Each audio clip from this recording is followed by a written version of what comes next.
Hey everybody, so I am here at my little hand studio. You can see my nails are having a moment. I could have gone in and gotten them done today, but I did not want to because I really don't enjoy going to the nail salon.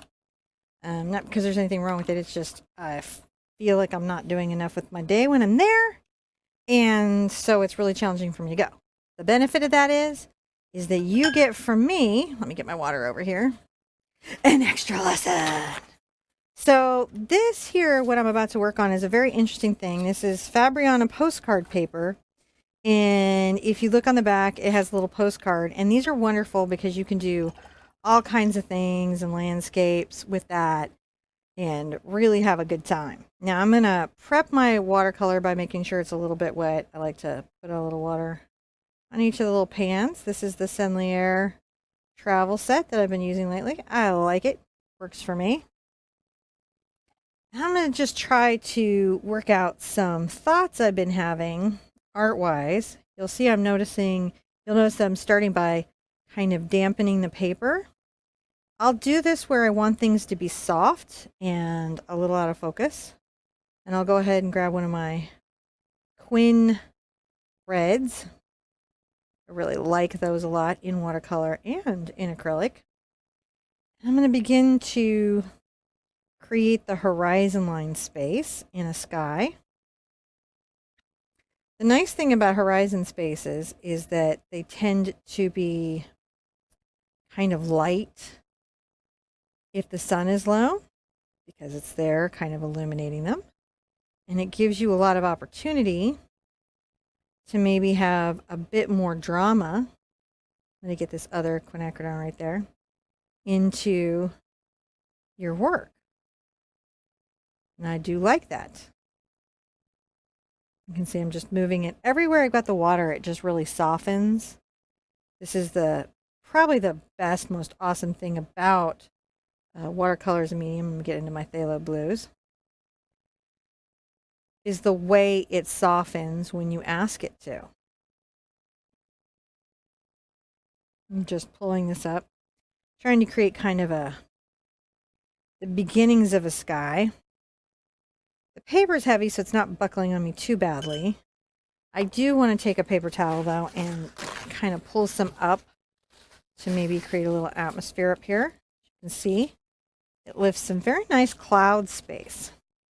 You can see that pulling up. I can hold that a couple ways for you to see. Starting to pull up a little cloud space. This is that Raphael travel quill that came in that set I demoed you guys. I thought that was very interesting. And I maybe grab a little of my phthalo blue and phthalo green, which, as you well know, kind of makes a turquoise. And I'll come here around this shape that I started to create by lifting and maybe deepen some of it around there, which also helps define this cloud that I'm trying to imply is here. And already, hopefully, what you're noticing is how watercolor is very light and lends itself to sort of soft, meandering expression. One of the things that I very, very much love about it, some of this red right here. Talk a little bit about that in this space. You know, people forget also you can always gouache over watercolor. So if we had ever wanted to do that, we could. I just thought this would be a nice little matching bit to the rock. Notice here what I'm doing is I'll come in and I'll begin to lay in a cloud and a shape starts to take place. And then I'll come back with the point of my brush and see if I can't define it a little bit more. Now there's some yellow there, and what I'd want to do right now is you'll notice I rinsed my brush out, and I'm going to go get some yellow. I'm going to come right here and make sure that I place some yellow inside this place in the cloud, because if it's going directly in front of a sunny spot like that, it would be it just would be warmer no matter what. So leaning into it is my best bet. And I'll do that same here. Kind of leaning into that yellow where it would be in front of. And then here towards where I'm going to put the horizon, I'm going to just dry brush this almost back and forth and create a low little drama.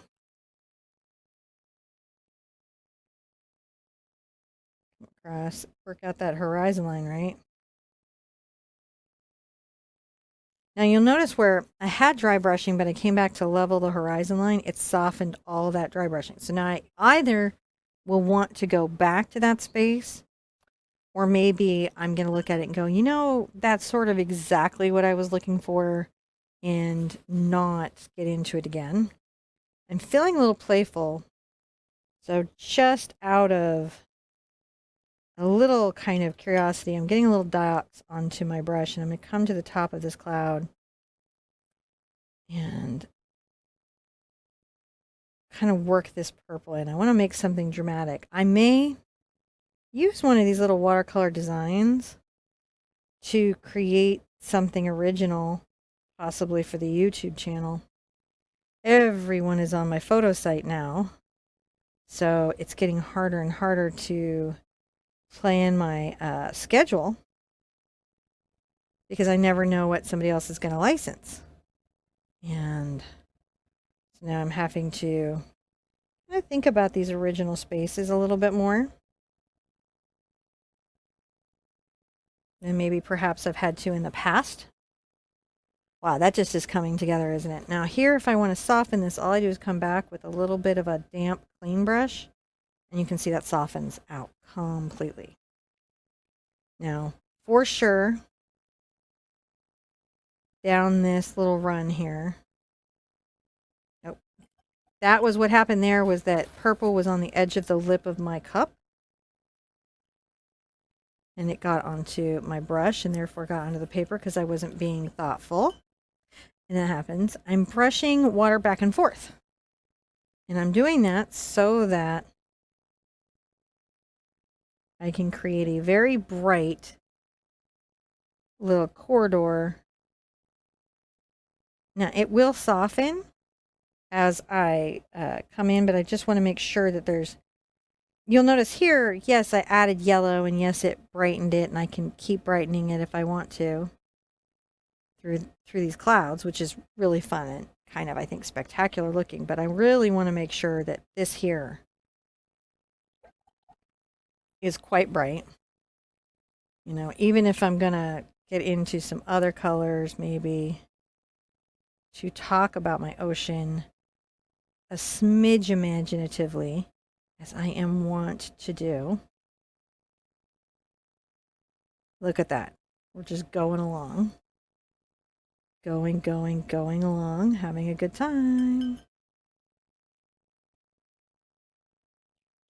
Got Queen going in my head right now.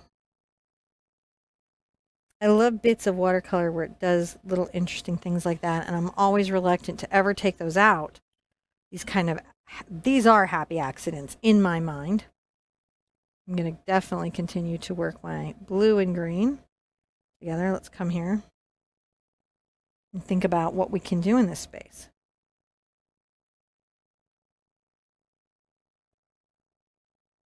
So my trick here is going to be, can I get this horizon line level? This is where I'm going to struggle, especially sitting flat.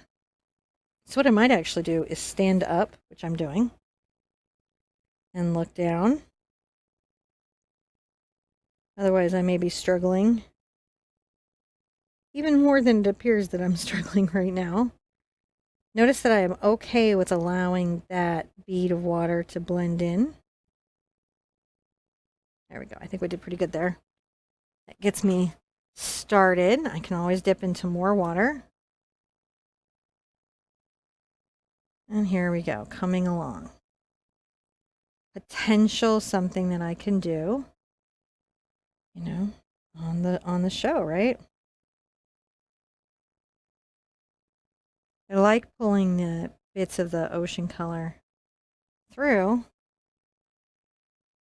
just because it just feels like water tends to do that. Really don't want to lose this, so I'm going to be very careful. And you can see that I sort of preserved it there. And I'm just working the brush. Notice I haven't really changed brushes. That's what's fantastic about watercolors. You won't feel the need to change your brushes maybe as much. I'm going to add some of that phthalo blue, pure pigment. And it's going to almost feel so much cooler than the blue with the green. And that would be because the turquoise has some yellow in it, so that warms it up. And see, I'm deepening this. Imagine getting this card, right? Imagine getting that card and thinking, oh yeah, this was handmade for me. And then maybe they would publish it. I got to pull some color up through here. And remember, I can still come through, and if I have to, lift with paper. See, I lifted with a paper towel. Got me through. Coming back with my yellow because I don't want to lose my yellow.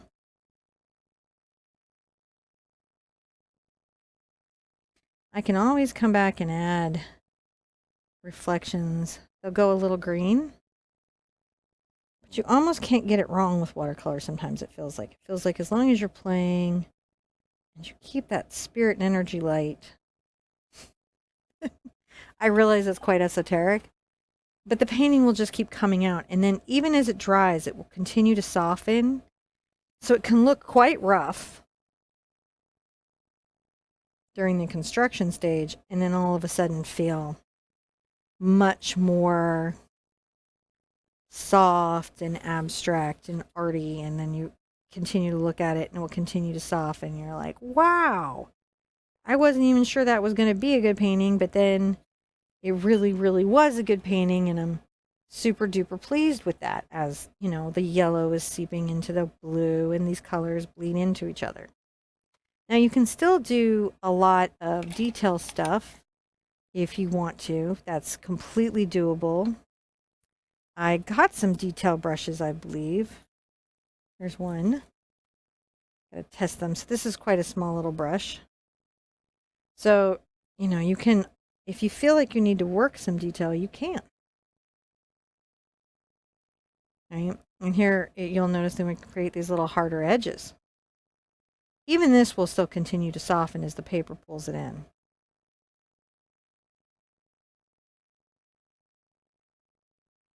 So you never have to ever really feel that concern. Though I kind of like working just one brush the whole way through.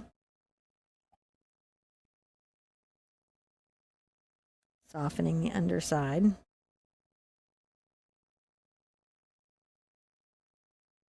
You know, making sure that that's quite nice. Now this cloud here, I feel like would have a little bit of something. I'm gonna just go ahead and come back with a bit of blue. The white was lovely. I just feel like there'd be a bit of pigment there. There'd be a bit of color. And then the white would just pop through. So I wanted that there. So there's a quick little watercolor landscape, right? It wasn't particularly challenging. I didn't really have a reference. I just thought about the things that I know, like I want this to be level and light will reflect across the surface. And if the sun is low, the underside of the clouds will be lighter and the tops of them can be darker. And then as we get up into the upper atmosphere, you can get these big cumulus. And I just played with all those things that I understand and I know. I could use silhouette work and come in and paint some stuff, which is sort of interesting. And now I'm thinking, what if I did?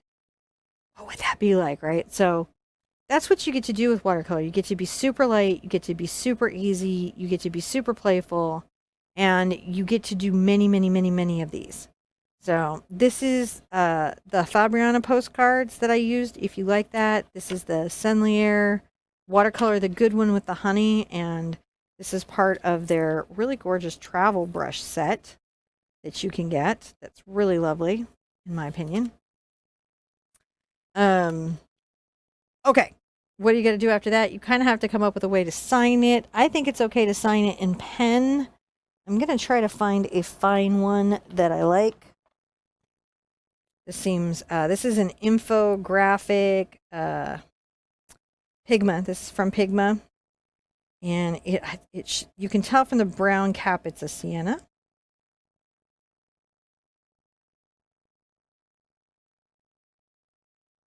So there it has a little signature. So whoever got that, they would get an original painting in the mail. I'm not suggesting we do Christmas cards like this, but I have done in the past. And that's always fun. I'll go ahead and scan this and post this in the group. I'm not sure from when I post it to when John gets these up, but it's all part of the bonus of being with us and enjoying the Sherpadom. Be good to yourself, be good to each other, and I want to see you at an easel really soon. Bye-bye.